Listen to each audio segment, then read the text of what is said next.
প্রিয় বন্ধুরা, দাজ্জাল কখন এবং কিভাবে জন্মগ্রহণ করেছিল? দাজ্জালের বাবা মায়ের পরিচয় কি? হযরত সুলাইমান আলাইহিসসালামের যুগে জিন ও মানবের মিশ্রণের মাধ্যমে দাজ্জাল তৈরি হয়েছিল, এমনটি অনেক স্কলার বলে থাকেন। আজ খুবই তথ্যবহুল ভিডিও নিয়ে হাজির হয়েছি, তাই ভিডিওটি অবশ্যই শেষ পর্যন্ত দেখতে ভুলবেন না। কিয়ামতের পূর্বে এক ভয়ঙ্কর দাঙ্গা ও ফিতনার আবির্ভাব ঘটবে, যার ভয় এবং সন্ত্রাস প্রতিটি যুগের মানুষের মধ্যে পাওয়া যায়। যদি কখনো সাহাবীদের মধ্যে এই ফিতনা ফাসাদের কথা আলোচিত হতো, তাহলে তারা কান্নায় ভেঙে পড়তেন এবং আল্লাহর কাছে আশ্রয় চাইতেন।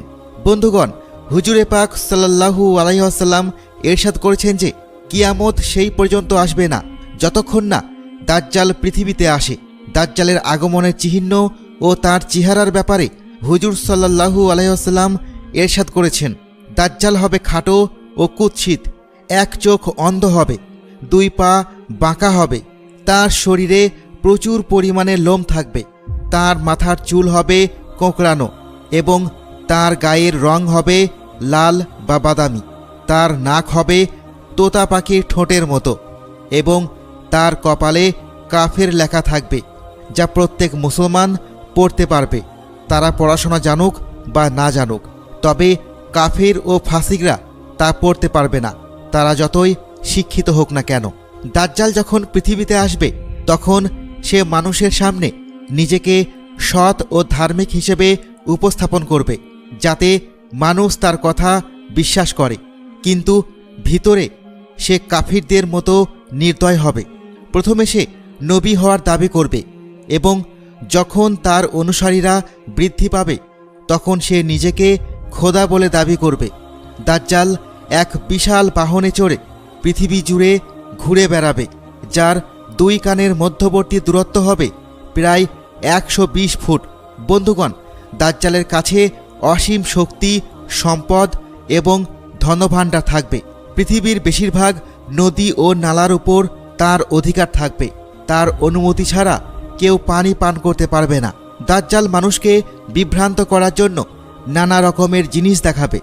সে আকাশকে আদেশ করবে এবং তা বৃষ্টি ঝরাবে, এবং জমিনকে আদেশ করলে তার নানা ধরনের ফসল উৎপাদন করবে, যেমন গাছপালা, শাকসবজি ইত্যাদি। সেই সময়ে দাজ্জাল নিজেকে খোদা বলে ঘোষণা করবে এবং যারা তাকে খোদা মানবে তাদেরকে সে প্রচুর সম্পদ দান করবে, আর যারা তাকে খোদা হিসেবে মানতে অস্বীকার করবে তাদের হত্যা করবে। দাজ্জাল বিদ্যুতের গতির চেয়েও দ্রুত পৃথিবী ঘুরে বেড়াবে এবং পৃথিবীর প্রতিটি কোণায় যাবে। সেই সময়ে সমস্ত কাফির ও ইসরায়েলরা তার অনুসরণ করবে, কিন্তু প্রকৃত মুসলমানরা তাকে চিনতে পারবে এবং তাকে খোদা হিসেবে মানতে অস্বীকার করবে। দাজ্জাল যখন পৃথিবীর সমস্ত স্থানে দাঙ্গা ফাসাদ ঘটিয়ে মক্কা ও মদিনার দিকে যাবে, তখন তাকে মক্কায় প্রবেশ করতে বাধা দেওয়া হবে, মদিনায় প্রবেশের চেষ্টাও ব্যর্থ হবে। তখন সে মক্কা ও মদিনার বাইরে দাঁড়িয়ে ভয়ঙ্কর চিৎকার করবে। মক্কা ও মদিনায় যে সকল অবিশ্বাসী থাকবে, তারা তার আওয়াজ শুনে বের হয়ে দাজ্জালের অনুসারী হয়ে যাবে। দাজ্জাল 40 দিন পর্যন্ত এই পৃথিবীতে থাকবে। এরপর ইমাম মাহাদি আলাইহিসসালাম ও হযরত ঈসা আলাইহিসসালাম তার সঙ্গে যুদ্ধ করবেন। দাজ্জালের বাহিনী মুসলমানদের তুলনায় বেশি শক্তিশালী হবে এবং সেই সময়ে মুসলমানদের সঙ্গে দাজ্জালের বাহিনীর মধ্যে একটি বিশাল যুদ্ধ হবে। এই যুদ্ধে দাজ্জাল পরাজিত হবে এবং তার বাহিনীকে বিশাল পরাজয়ের সম্মুখীন হতে হবে। দাজ্জাল ঈসা আলাইহিসসালামকে ভয় পেয়ে প্যালেস্তাইনের দিকে পালাবে এবং ঈসা আলাইহিসসালাম তাকে বাবেলুদ নামক স্থানে ধাওয়া করে আল্লাহর নির্দেশে তাকে হত্যা করবেন। এখন আসুন আমরা দাজ্জালের বাবা মা এবং তার জন্ম সম্পর্কে জানি। দাজ্জালের জন্ম সম্পর্কে বিভিন্ন বর্ণনা পাওয়া যায়, যেমন রাসূলুল্লাহ সাল্লাল্লাহু আলাইহি ওয়াসাল্লামের যুগে যখন মুসলমানরা মক্কা থেকে মদিনায় হিজরত করছিলেন, সেই সময় মদিনায় এক ইহুদি নারী এক শিশুর জন্ম দেয়, যে জন্মগতভাবে এক চোখে কানা ছিল। এই শিশু ছিল অদ্ভুত প্রকৃতির এবং শৈশবে মদিনার অন্যান্য শিশুদের সঙ্গে খেলত। ধীরে ধীরে এই শিশু পরিচিত হতে শুরু করে এবং সে নিজেকে নবী হিসেবে দাবি করতে শুরু করে।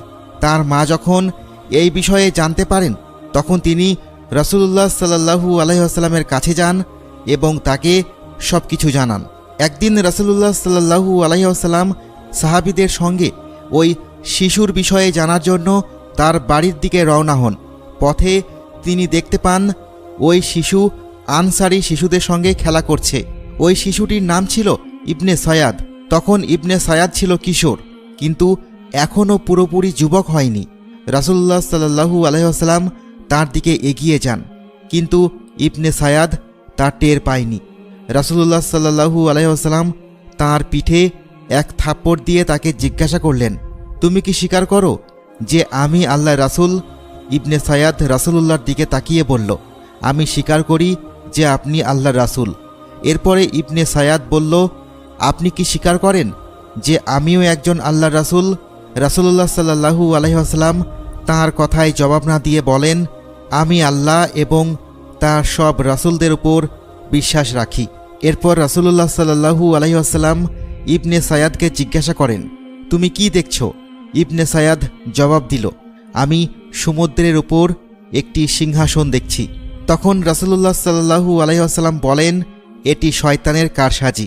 ইবনে সায়াদ আরও জানায় তার কাছে কিছু সত্য এবং কিছু মিথ্যা খবর আসে। এটা শুনে রাসূলুল্লাহ সাল্লাল্লাহু আলাইহি ওয়াসাল্লাম বললেন, তাহলে তোমার বিষয়টা অস্পষ্ট হয়ে গেছে। এরপর রাসূলুল্লাহ সাল্লাল্লাহু আলাইহি ওয়াসাল্লাম তাকে বলেন, আমি তোমার জন্য একটি লুকানো কথা রেখেছি। ইবনে সায়াদ বলেন, ওটা আদ-দুখান, মানে ধোঁয়া। তখন রাসূলুল্লাহ সাল্লাল্লাহু আলাইহি ওয়াসাল্লাম বললেন, তুমি তুচ্ছ ও অপমানিত। হযরত উমর রাদিয়াল্লাহু তাআলা আনহু তখন বললেন, ইয়া রাসূলুল্লাহ, যদি আপনি অনুমতি দেন আমি তার ধর থেকে মাথা আলাদা করে দিই। কিন্তু রাসূলুল্লাহ সাল্লাল্লাহু আলাইহি ওয়াসাল্লাম বললেন, তাকে ছেড়ে দাও। যদি সে আসল দাজ্জাল হয় তাহলে তুমি তাকে হত্যা করতে পারবে না, আর যদি সে দাজ্জাল না হয় তাহলে তাকে হত্যা করার প্রয়োজন নেই। মদিনার লোকেরা ইবনে সায়াদ সম্পর্কে বলতো, কিছু শয়তান তার কাছে আসত এবং তাকে আল্লাহর আরশের খবর দিত। তবে রাসূলুল্লাহ সাল্লাল্লাহু আলাইহি ওয়াসাল্লাম ইবনে সায়াদ সম্পর্কে কোনো চূড়ান্ত সিদ্ধান্ত দেননি, কারণ আল্লাহর তরফ থেকে কোনো নির্দেশনা আসেনি যে ইবনে সায়াদই দাজ্জাল কিনা। কিছু সাহাবা তাকে দাজ্জাল মনে করতেন, আবার কিছু সাহাবা তাকে দাজ্জাল মনে করতেন না। ইবনে সায়াদ সম্পর্কে বিভিন্ন সাহাবাদের মধ্যে মতভেদ ছিল। কিছু সাহাবা তাকে দাজ্জাল বলে মনে করতেন কারণ তার মধ্যে কিছু দাজ্জালের চিহ্ন ছিল। অনেক মুফাসসিরাও বলেন যে ইবনে সায়াদি হলো সেই ব্যক্তি যে কিয়ামতের নিকট দাজ্জাল হয়ে বের হবে। হযরত আবু সাঈদ খুদরি রাদিয়াল্লাহু তাআলা আনহু বলেন, ইবনে সায়াদ আমাকে বলেছিল যে আমি দাজ্জালের মা বাবাকে জানি এবং দাজ্জালকেও চিনি। তখন হযরত আবু সাঈদ রাদিয়াল্লাহু তাআলা আনহু তাকে জিজ্ঞাসা করেন, তুমি কি এটা পছন্দ করো যে তুমি দাজ্জাল হও? তখন ইবনে সায়াদ বলল, যদি আমাকে দাজ্জাল বানানো হয় তাহলে আমি এই বিষয়টি পছন্দ করব, অর্থাৎ আমি দাজ্জাল হতে চাই। কিছু মুফাসসির বলেছেন যে ইবনে সায়াদ দাজ্জাল নয়, কারণ পরে সে ইসলাম গ্রহণ করেছে, বরং দাজ্জাল হযরত সুলাইমান আলাইহিস সালামের যুগে জিন ও মানবের মিশ্রণের মাধ্যমে তৈরি হয়েছিল। তার মা বাবাকে হত্যা করা হয় এবং দাজ্জালকে এক দ্বীপে বন্দী করা হয়। সেই দ্বীপেই সে আজও বন্দী রয়েছে।